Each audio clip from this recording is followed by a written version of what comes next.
ما حقيقة وفاة الشيخ محمد بن زايد آل نهيان؟ تداولت خلال الساعات الماضية صفحات إخبارية وحسابات على مواقع التواصل الاجتماعي أنباء عن وفاة رئيس دولة الإمارات، ما أثار موجة واسعة من الجدل والقلق في المنطقة.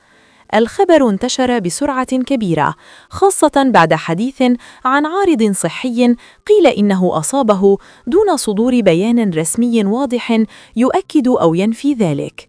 وزادت التكهنات عقب منشور للرئيس التركي رجب طيب أردوغان أشار فيه إلى وجود عارض صحي قبل أن يتم حذف الإشارة لاحقاً، ما فتح الباب أمام تأويلات متعددة.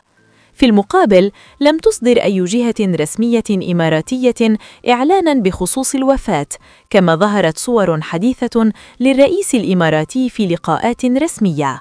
وحتى هذه اللحظة تبقى الأخبار المتداولة غير مؤكدة، وينصح بانتظار بيان رسمي قبل تصديق أو نشر أي معلومات.